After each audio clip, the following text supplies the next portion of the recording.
la jornada de hoy, que fue espléndida con el doctor Tabernero y con el doctor Guillermo Méndez. Tenemos un cierre de lujo con el doctor Juan Manuel O'Connor. Él es el jefe de tumores digestivos del Instituto Alexander Fleming, es speaker nacional e internacional y es autor de muchos artículos científicos, y él nos va a dar un broche de oro en cuanto a cómo nosotros pensamos la estrategia y el state of art del tratamiento hoy del cáncer de colon metastásico. Bienvenido, Juan Manuel, y un gusto tenerte con nosotros. Bueno, muchas gracias, Gustavo, gracias, Cristina, por la invitación. Bueno, es un placer. Me está metiendo un poco de presión el doctor Yankelevich, pero bueno, vamos a tratar de hablar un poco con respecto a esto de la estrategia y las conductas actuales. Si me permiten a mí compartir acá, creo que ya podemos empezar a ver. Bueno, ahí está entonces, creo que se ve bien ahí, Gustavo, ¿no? La presentación. Perfecto. Bueno, perfecto. Bueno, yo voy a tratar de dar digamos, una visión con respecto a lo que es el manejo clínico integral metí un poco del oncólogo clínico, ¿no? En este escenario. Bueno, seguramente esto ya lo habrán conversado y algo escuché del comentario previo. Los patrones globales de tendencia, digamos, ¿por qué hablamos de cáncer colorectal en nuestro país? Es una obviedad, es un problema de salud. Hay estratificación de países, que a mí siempre me gusta, digamos, ponerlo de manera comparativa. Algunos que tienen aumento de incidencia y mortalidad, dependiendo de los grupos, justamente de acuerdo al ingreso, digamos, que tenga, lo cual parece algo obvio. Algunos que tienen aumento de incidencia y baja mortalidad, y otros que tienen disminución de incidencia y mortalidad, ¿sí? Aquí se ve un poquito más claro. Bielorrusia, Brasil o Bulgaria. Argentina está dentro de estos países. Aquellos países con mayor desarrollo como Canadá, Dinamarca o Finlandia, donde hay estabilización o reducción justamente de la mortalidad en función a la incidencia, y otros países como Estados Unidos, por ejemplo Nueva Zelanda, donde muestran disminución de la incidencia y de la mortalidad. Sí haría una salvedad, algo se comentó hoy, que existe un incremento en la incidencia en las personas jóvenes o muy jóvenes, menores de 45 años. Por lo tanto, esto es un problema también real en nuestro país, aunque la estadística sea un poquito más limitada en cuanto a los datos, pero claramente es algo que se refleja en nuestra práctica asistencial. Está claro que, de acuerdo al número de casos y la incidencia moderada alta en nuestro país, junto a la mortalidad, es la segunda causa en incidencia y muerte. Por eso, realmente, y yo creo que esta situación seguramente se va a ver afectada, y lo vamos a ver más adelante en función a lo que fue y a lo que es la pandemia aún hoy en día. Ya entrando un poco más en el tema específico de lo que es la charla, ustedes saben que la lateralidad, como decimos, llegó para quedarse en la decisión del tratamiento. Primero lo vimos como un factor pronóstico, y esto tenía explicaciones desde el punto de vista, desde varios ángulos. Uno tiene que ver con el aspecto embriológico. Siempre intentamos dicotomizar las variables y pensamos que solamente era derecho-izquierdo. Hoy en día sabemos que es más complejo, de acuerdo a las características epidemiológicas. El microbioma, un área de creciente desarrollo, donde seguramente a futuro vamos a tener un mayor impacto con el conocimiento real en cuanto a las características sobre todo en tumores de colon. Y por supuesto que el perfil molecular, algo que nos es un poco más asociado a nuestra actividad, porque es lo que necesitamos saber para las decisiones de tratamiento, también tienen diferencias en cuanto a las características moleculares, los tumores del lado derecho y los tumores del lado izquierdo, ¿no? Como si fueran dos órganos diferentes. Pero la situación es más compleja. No es solo derecho e izquierdo. En realidad es cada sitio y localización del colon. Si ustedes miran, esta es una serie del doctor Jonathan Loree, publicado ya hace algunos años, pero van a ver que, por ejemplo, para tomar un ejemplo, aquellos con inestabilidad microsatelital claramente es más frecuente del lado derecho, y acá vamos a ver luego que hay cierta superposición con aquellos que son BRAF mutados, y es mucho menos frecuente hacia el lado izquierdo.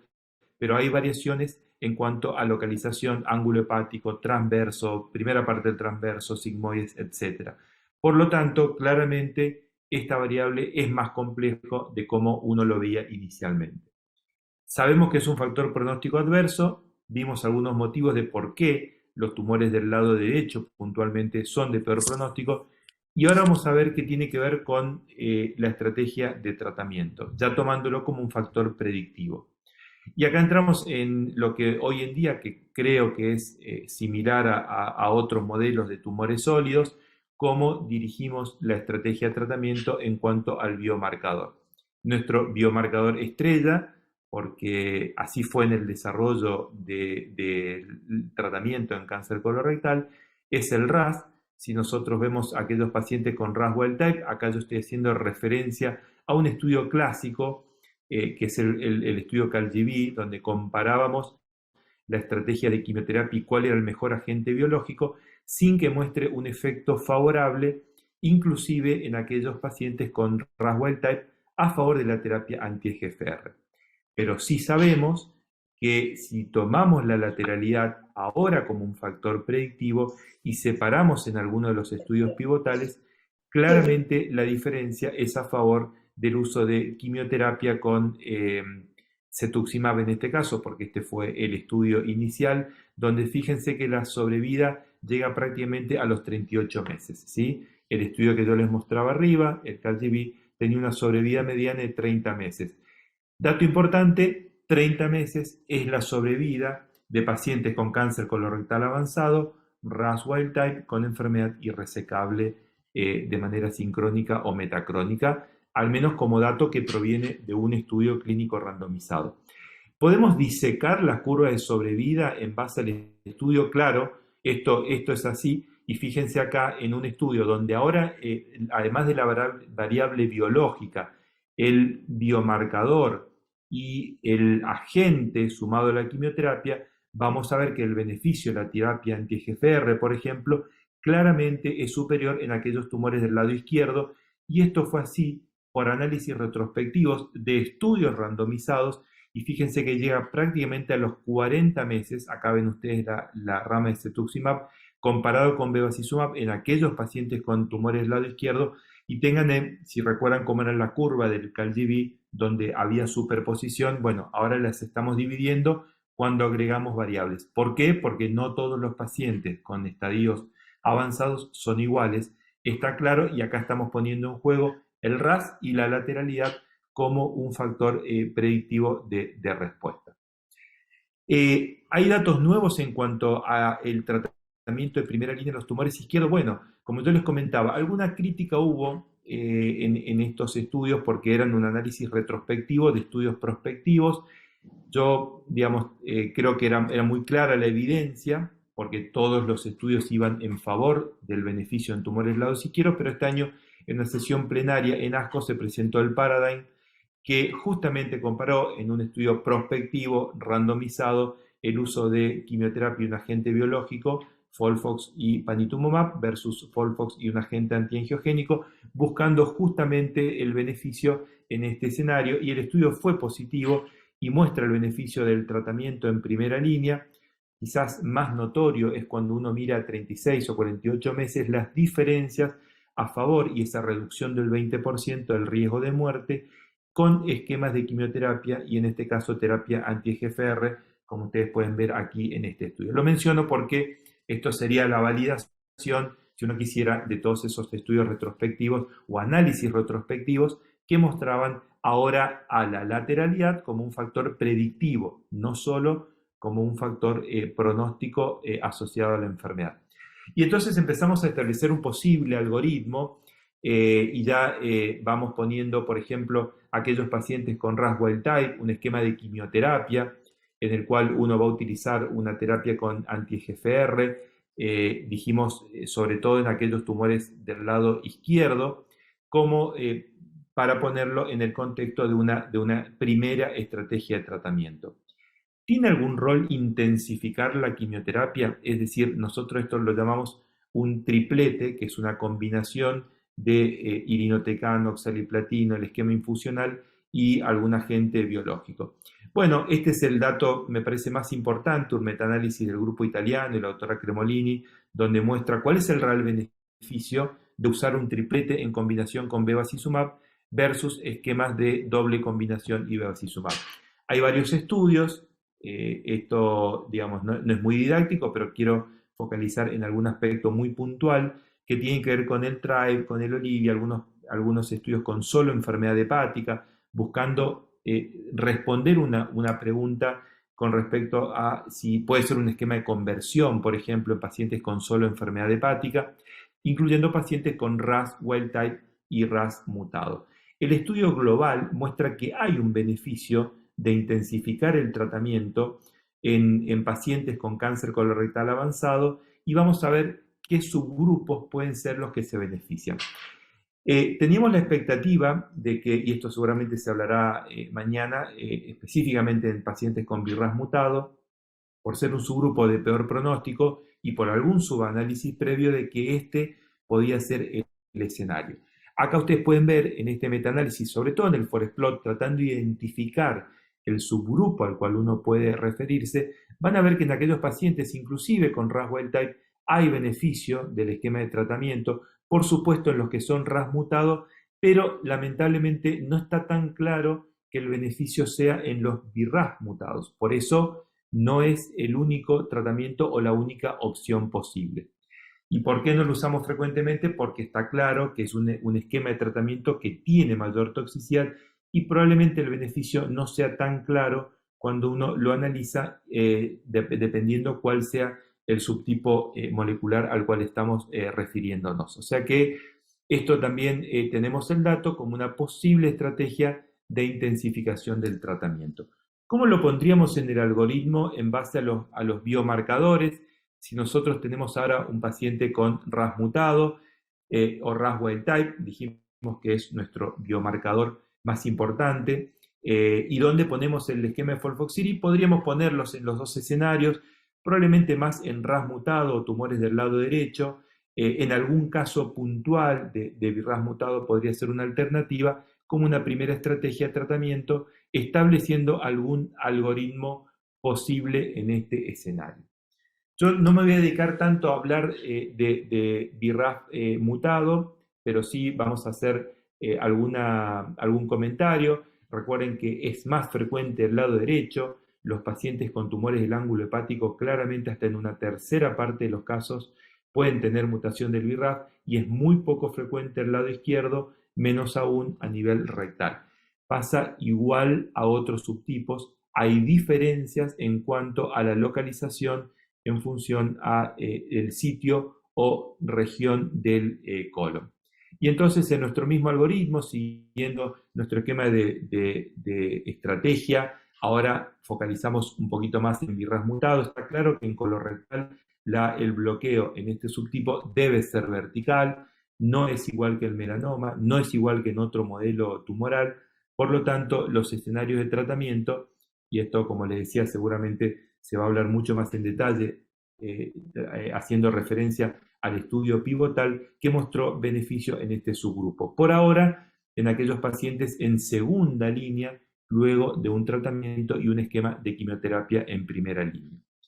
¿Cuál es el mejor agente biológico asociado a la quimioterapia para pacientes con tumores con BRAF mutado? Bueno, este estudio también fue presentado recientemente, bueno, fue el año pasado en ASCO, el FIRE 4.5, evaluando si bevacizumab o, en este caso, cetuximab podrían estar asociados a un esquema de tratamiento más intensivo, y está claro que la terapia antiangiogénica tiene beneficios en este subgrupo de pacientes. Acá ven en términos de sobrevida libre de progresión, con beneficio para el esquema de quimioterapia asociado a terapia antiangiogénica, si bien no hay diferencias en sobrevida global. Pero está claro que aquí no habría un rol de los inhibidores de GFR para utilización en primera línea en aquellos pacientes con mutación del BRAF, excepto que sea en el contexto probablemente de un tratamiento o terapia target.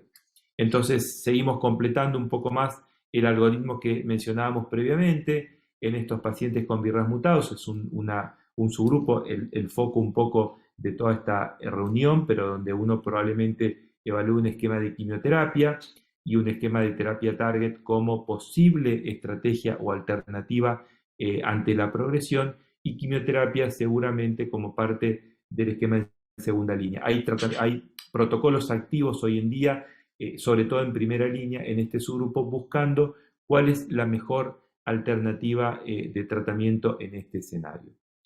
Siguiendo con el algoritmo y digamos, este diseño en base a los biomarcadores, el otro biomarcador importante en colorectal es el déficit de expresión de proteínas de reparación del DNA o la presencia de inestabilidad microsatelital. ¿Por qué? Porque tenemos un estudio en primera línea, este estudio del Keynote 177, donde se comparaba el uso de inmunoterapia, primer estudio randomizado comparativo contra el tratamiento estándar, observando un beneficio. Esta es la publicación del New England Journal of Medicine, con el uso y el esquema de pembrolizumab versus la quimioterapia. ¿Sí? Como ustedes pueden ver aquí, con un plató, un escenario similar para aquellos pacientes que realmente tienen beneficio con tratamiento en base a inmunoterapia. Esto ha hecho justamente que recomendaciones de guías internacionales lo posicionen o digamos, planteen como una posible primera línea de tratamiento. Hay un escenario posterior a una primera línea que lo vamos a mencionar solamente, no vamos a entrar tanto en detalle, pero es que es la terapia de mantenimiento, un término que presta en cierto modo a confusión, si es terapia hasta la progresión, si es disminución de la intensidad del tratamiento post una primera línea, etc. Bueno, ninguno de estos esquemas ha mostrado mejorías en sobrevida global, sí en control de enfermedad y en términos de sobrevida libre de progresión. Por eso es individualizado. Hay que ver de acuerdo a la tolerancia y al tipo de enfermedad inicial que haya tenido el paciente para poder definir cuál puede ser una terapia de mantenimiento en el cual hacemos referencia a un tratamiento menos intensivo luego de una primera inducción del tratamiento, donde buscamos mayor tasa de respuesta objetiva, control de síntomas y disminución de carga de enfermedad.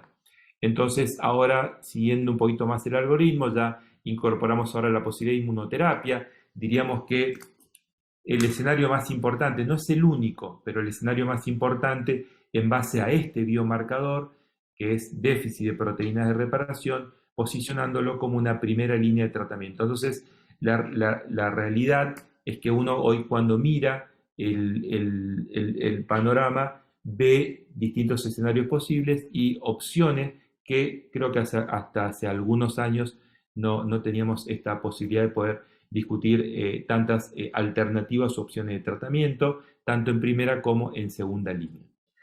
Luego de una primera línea de tratamiento, en cáncer colorectal, un porcentaje relativamente alto de pacientes accede a una segunda línea o inclusive a una tercera línea de tratamiento. Hay escenarios que quizás no se han modificado tanto en el tiempo, estrategias con terapia antiangiogénica sumado a quimioterapia. Acá ven los tres ejemplos más frecuentes en función al estudio del TML, el VELUR o el RAIS, por ejemplo. Pero lo más importante a señalar es cuando uno mira escenarios de segunda línea, y esto resalta sobre todo el objetivo de búsqueda en una primera línea de tratamiento, los resultados son mucho más modestos.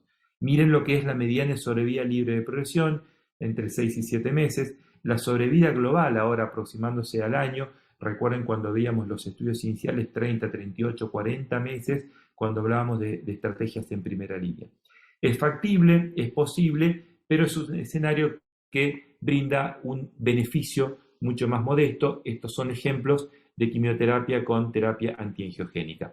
¿Qué sucede en tratamientos combinados con terapia anti-EGFR? Si no lo recibió en una primera línea, por ejemplo, ustedes pueden ver ahora aquí cómo estudios como el EPIC, el PICCOLO, nuevamente haciendo referencia a medianas de sobrevida libre de progresión, mucho más bajas o modestas, al igual que sobrevida global cuando comparamos con escenarios en primera línea. Pero es importante tenerlo en cuenta porque son opciones luego de una primera progresión. Existe el escenario, dependiendo la situación clínica y el tipo de pacientes que van a ser candidatos a un tratamiento luego de una segunda progresión.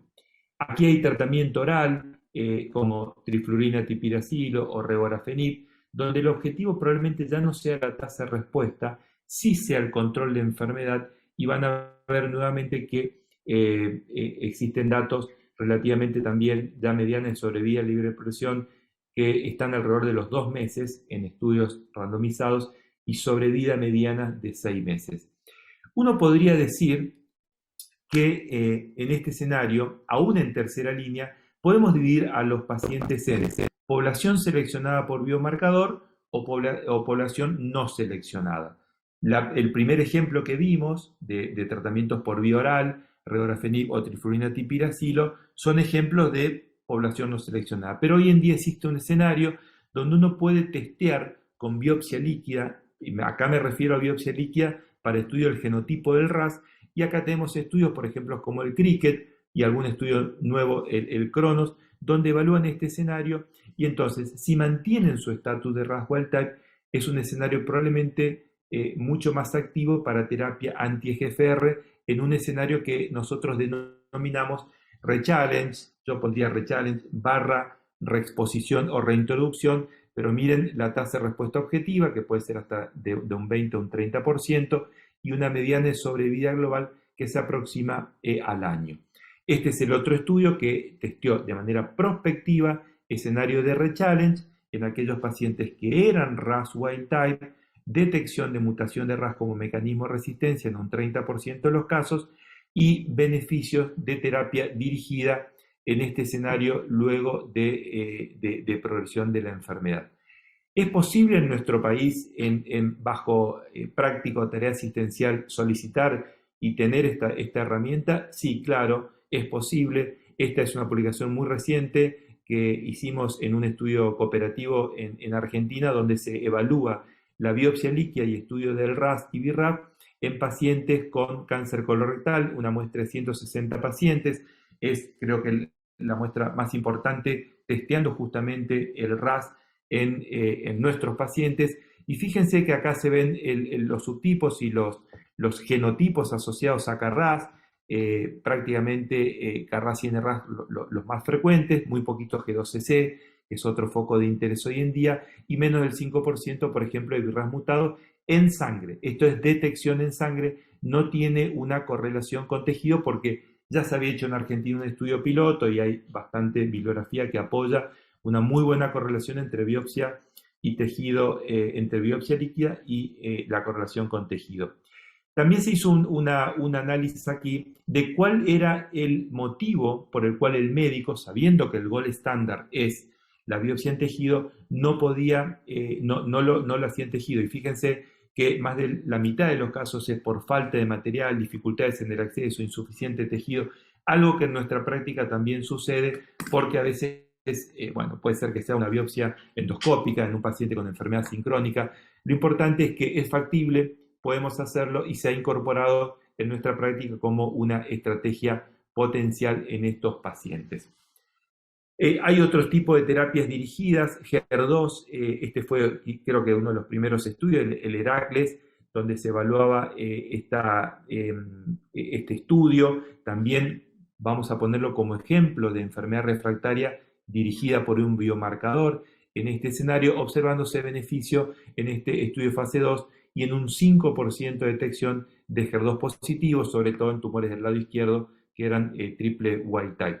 Este año se presentó en ESMO gastrointestinal el análisis del Muntaner, un estudio de fase 2, con lo que podríamos empezar a pensar como la mejor combinación en aquellos pacientes con enfermedad HER2, con mutación de HER2, con la combinación de trastuzumab y tucatinib. Fíjense, en enfermedad refractaria, una mediana de sobrevida libre de sobrevida global de casi 9 meses, con una muy buena tasa de control de enfermedad hasta en 2/3 partes de los pacientes entre respuesta parcial y enfermedad medible, ¿sí? Sobrevida global, perdón, les decía ahí prácticamente 2 años, un dato muy promisorio. De hecho, está en marcha el estudio fase 3, digamos, tratando de identificar cuál es la mejor combinación en este escenario. Y entonces volvemos a nuestro mapa inicial, pensamos en tercera línea, discutimos la opción de terapia dirigida por biomarcador versus no biomarcador. Acá incorporamos el HER2, el uso de la biopsia líquida y la posibilidad del rechallenge, sobre todo en el escenario de RAS wild type. Esto no tiene el mismo correlato en RAS mutado, justamente porque esto está de la mano de la no presencia de mutaciones en RAS en las primeras, en la primera línea de tratamiento. Hay posibilidades de algo que era impensado hasta hace algún tiempo, que es la mutación de KRAS. Hay terapia dirigida para KRAS G12C. Acá vemos un ejemplo, por ejemplo, de sotorasib, en este caso que en una publicación del New England, tanto en colorectal como en cáncer de pulmón, muestra alguna actividad en escenario de enfermedad refractaria, y hay ya inclusive nuevos agentes como adagrasib sumado a terapia anti-EGFR que están mostrando beneficios. La verdad que este fue un dato, piensen siempre en progresión, luego una primera o segunda progresión de enfermedad metastásica con control de enfermedad en un escenario que prácticamente no teníamos muy buenas alternativas previamente a estos estudios y al advenimiento de terapia anti-KRAS. Larotrectinib o entrectinib son terapias que pueden ser dirigidas o inhibidores de NTRK. Es una población muy poco frecuente en colorectal. Diríamos que sí puede estar enriquecida la población de inestables RAS wild type. Es aquí donde uno debería buscar NTRK, y hoy en día podríamos tener la posibilidad de una terapia dirigida en este escenario. Volvemos a nuestro escenario inicial. Decíamos que ahora en RAS mutado, ¿por qué no pensar en terapia anti-KRAS? Ahí vimos muy buenos ejemplos, tanto con sotorasib como con adagrasib. En caso de BRAS mutados es un poco más difícil. Es difícil llegar a una tercera línea, pero eventualmente podrían ser candidatos a terapia por vía oral. Y en TRK dijimos que claramente enriquece la población de inestables, resistentes a inmunoterapia, que han sido triple wild type y, si me permiten agregar, no Lynch, ¿no? Este es el subgrupo que podría verse beneficiado. Bueno, un poco a modo de conclusiones, si uno tiene que ver cuáles son los targets o blancos accionables hoy en día, acá tienen un breve resumen donde además del RAS, HER2 y NTRK, hemos visto en qué escenarios. Por supuesto que la inestabilidad microsatelital debe ser parte de nuestro algoritmo inicial. Como decimos siempre, cáncer colorectal avanzado no puede empezar uno a definir una historia clínica si no dice cuál es el estatus de RAS, localización del tumor primario y el estatus de proteínas de reparación. Eso debe ser mandatorio. Yo siempre pienso en la analogía en mama. Nadie empieza una historia en cáncer de mama sin decir HER2 y receptores hormonales. Hoy en día creo que deberíamos estar en el mismo escenario en cáncer colorectal. Por lo tanto, en cuanto a biomarcadores, hemos presentado y hablado aquí del RAS y de inestabilidad microsatelital. HER2 probablemente a futuro deba ser incorporado también como parte del panel inicial.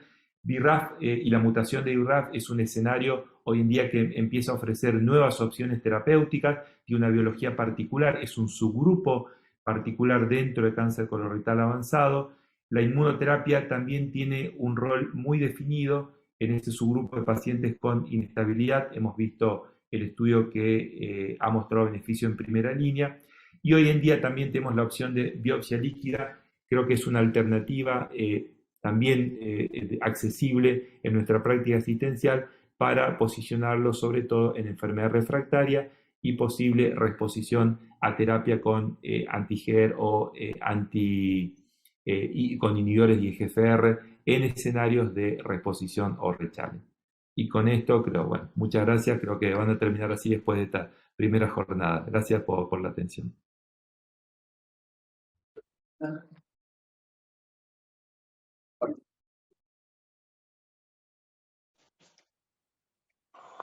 Ahí dejo de compartir. Bueno, Juan Manuel, muchas gracias, como siempre, muy claro, específico y sólido para ubicarnos en el complejo mapa de manejo que tenemos hoy.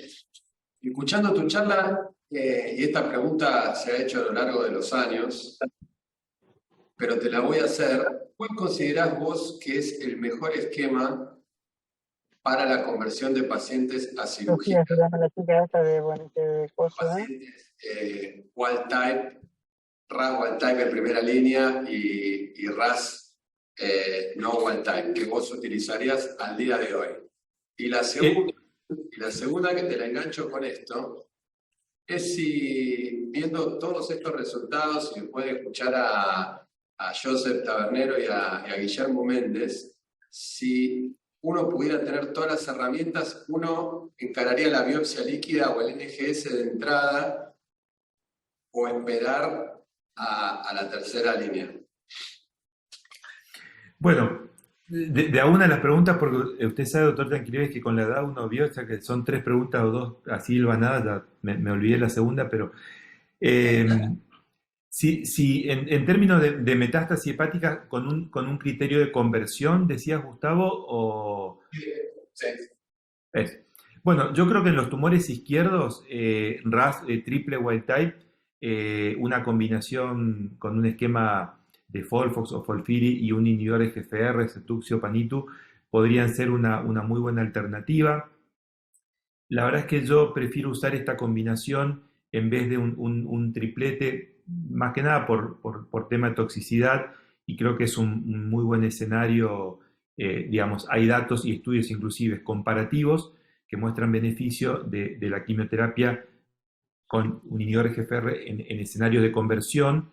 Distinto por ahí es el escenario de neoadyuvancia, donde uno tiene enfermedad resecable. Creo que el más complejo es el de enfermedad no resecable o escenario de conversión.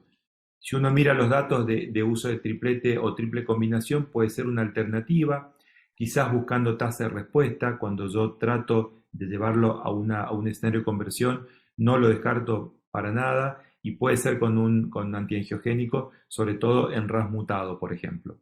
RAS mutado, no BRAF, por ejemplo, que es un escenario más difícil, pero ahí lo pensaría como una alternativa, un paciente joven. Creo que estos pacientes con solo enfermedad hepática tienen un comportamiento biológico distinto. Entonces, no hay que darse, ahí es un escenario donde nunca darse por vencido. Hemos visto muy buena respuesta a los tratamientos sistémicos, y bueno, haría esa disquisición, digamos, entre RAS wild type y RAS mutado con respecto al esquema puntual para conversión, Gustavo. Con respecto a lo otro del estudio molecular, bueno, yo creo que NGS no es necesario hoy en día todavía en colorectal en primera línea. Me parece que con las herramientas que contamos hoy y con lo que necesitamos es suficiente con el estudio que hacemos por inmunistoquímica de proteínas de reparación y el RAS en tejido, que es el gol estándar. Yo lo vería más en algún escenario, por ejemplo, de triple wild type, luego de primera o segunda progresión, donde uno buscaría algún otro target, por ejemplo, TMB. No olvidarse que TMB es un 2 a 3% de pacientes con enfermedad estable, por ejemplo. Ustedes me dirán, bueno, quizás no es costo efectivo, pero es un escenario. 4 o 5% es inestabilidad en colorectal, o sea, 3% en los estables de TMB, que habilitaría una opción de inmunoterapia. No lo veo como una probabilidad, digamos, lo veo como una opción en ese escenario para pacientes seleccionados. Pero bueno, creo que esto podría decirte de NGS. No sé hoy por ahí cómo habrán discutido este tema también o cómo pensaban, ¿no? Gracias, Juan Manuel. Hacemos 2 preguntas antes de concluir. La primera, te quiere saludar a Andrés. Andrés. Hola, ¿cómo estás, Juan, querido? Hola, Andresito, ¿cómo estás? Muy buena presentación, como siempre. Nunca fallás.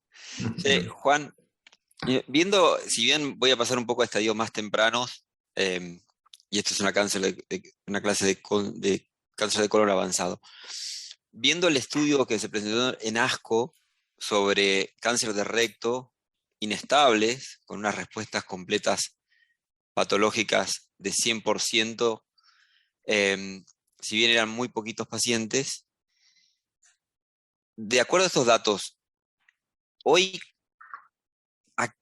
¿en qué estadio pedirías vos la inestabilidad? Sabiendo que en estadios 2 de alto riesgo te puede servir la inestabilidad para evitar una chubancia, en estadios 4 sabemos que la inestabilidad es la mejor opción terapéutica en los pacientes, pero vos hoy, cuando te encontrás con un paciente, decís, le pido la inestabilidad. ¿Es ya en estadios 1 y 2 de bajo riesgo, en estadios 2 de alto riesgo, o en todos los pacientes? Mm. Bueno, yo les cuento, la realidad es que nosotros lo pedimos en todos los pacientes. A ver, ¿por qué motivo? En estadios 1, en muchos casos, si tiene algún criterio para asesoramiento genético oncológico, lo hacemos como parte del estudio, de la consulta inicial y después seguramente la evaluación. En los estadios 2 seguro, porque es un factor pronóstico y nos ayuda a definir. En estadios 3 en realidad lo hacemos porque puede ser parte de un estudio universal para descartar un síndrome heredofamiliar, pero también pues sabemos que es un factor pronóstico. O sea, un paciente inestable, estadio 3, es distinto a un paciente estadio 2 inestable y es distinto a un paciente estadio 4 inestable. Entonces, la verdad es que lo pedimos en todos los casos. Bueno, estadio 4 está claro hoy en día digamos, por la posibilidad de usar en primera línea.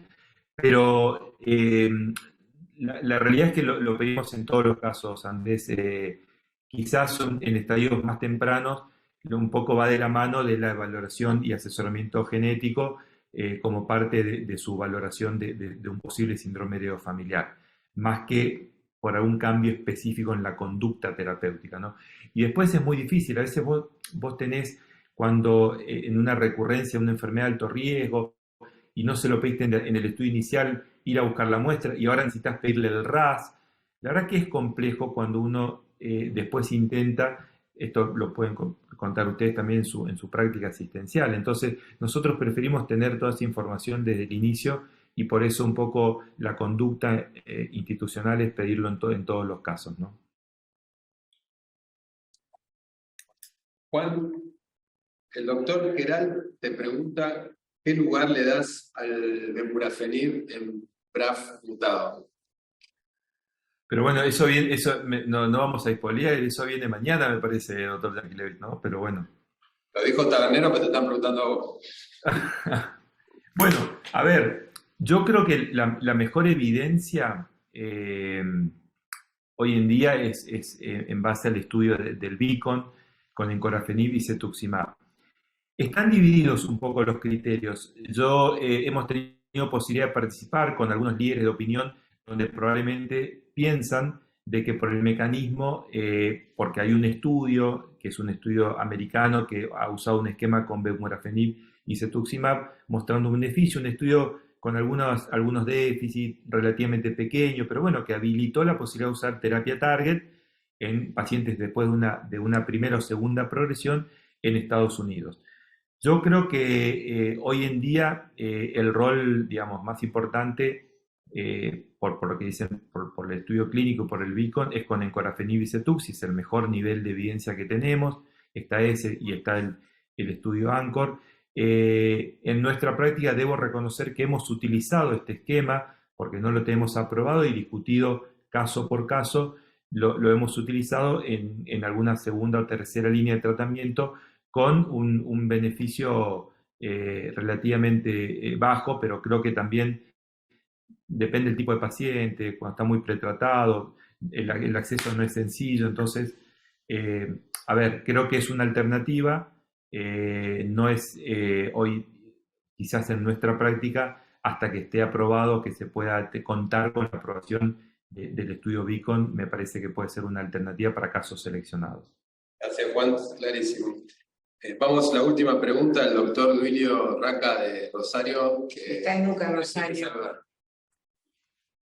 Doctor O'Connor, la pregunta apunta un poquito al tema de la biopsia líquida. Nosotros con el Richallenge vemos cómo va cambiando lo que puede ser un RAS wild type a un wild type, por eso lo pedimos en tercera línea. ¿Cree usted que podríamos hacer al revés? Digamos, que en un KRAS mutado de inicio existe la posibilidad de pensar en mediante biopsia líquida para usar un anti-FR en segunda o en tercera línea. Me trata de usted, doctor Roca, no soy tan grande, Duilio, ¿eh? Me quedé con eso en la pregunta, ¿vio? Es un Sí, ámbito sí. formal, un ámbito formal. Perdón, me dispersé con eso. La respuesta formal por ahí, Duilio, es no lo veo, esta historia, por ahí algunos recordarán, se llama neo-RAS, cuando esto era, ¿no? Si era Carras mutado, pensar en esa posibilidad, me decías, Duilio, no. La realidad es que no, hay datos y casos reportados. Nosotros hemos intentado en algún caso puntual y no hemos visto que tenga, que sea, digamos, una opción desde el punto de vista terapéutico, testear a los RAS mutados para ver si después de presión de selección por tratamiento con terapia antiangiogénica, uno puede tener la chance o opción de RAS wild type. Ahora bien, creo que podría haber algún escenario en algunos tumores izquierdos que eran RAS mutados luego de presión de selección y la posibilidad de evaluar o testear el RAS. La realidad es que formalmente no lo recomendaría. Si me preguntan opinión personal, hemos visto en algún tumor izquierdo, les digo RAS mutado, donde hemos visto algún cambio, pero no tengo certeza si es por un tema técnico de la muestra, y no lo hemos podido correlacionar. Por eso yo soy un poquito escéptico en esto de escenarios de neo-RAS, como se llama, cuando es RAS mutado, no lo recomendaría en ese escenario, en la búsqueda de un rechallenge, puntualmente, como vos planteabas, en un escenario de enfermedad refractaria. Gracias, Juan. No olviden. Juan Manuel, nada, agradecerte muchísimo la presencia, agradecerles a todos y a todas haber estado con nosotros acompañándote, verdaderamente speaker de nivel internacional, que nos están presentando el State of Art de tratamiento de cáncer de colon metastásico.